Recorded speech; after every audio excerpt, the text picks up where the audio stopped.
কুমনে রেগুলারিটির উপর ভীষণ জোর দেওয়া হয়েছে। একটা বাচ্চা যখন কুমনে আসে তার মধ্যে বেশ কিছু স্কিল ডেভেলপ করে, যেমন তার মধ্যে time management, focus and concentration, then ওর মধ্যে কনফিডেন্স গ্রো করে, এবং সর্বোপরি যেটা খুব বেশি প্রয়োজন একটা বাচ্চার জন্য, তার মধ্যে সেলফ লার্নিং এবিলিটি গ্রো করে। কুমন মেথড অফ লার্নিংয়ে এই ডিজাইনটা করা হয়েছে যেন গ্রেটেস্ট রেজাল্টটা আমরা কুইকেস্ট এবং এফিশিয়েন্ট ওয়েতে পেতে পারি।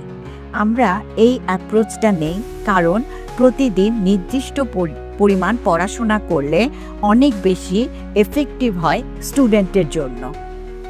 তাই আমার কুমন প্যারেন্টদের প্রতি একটি অনুরোধ থাকবে যেন আমরা প্রতিদিন কুমন চর্চা করি এবং এই চর্চাটা ধরে রাখি, এবং যখন কোনো ভ্যাকেশনে যাই তখন যেন অবশ্যই আমরা হোমওয়ার্কগুলো নিয়ে যাই, যাতে করে আমাদের প্রতিদিনকার কুমন চর্চায় কোনো রকম বাধা সৃষ্টি না হয়।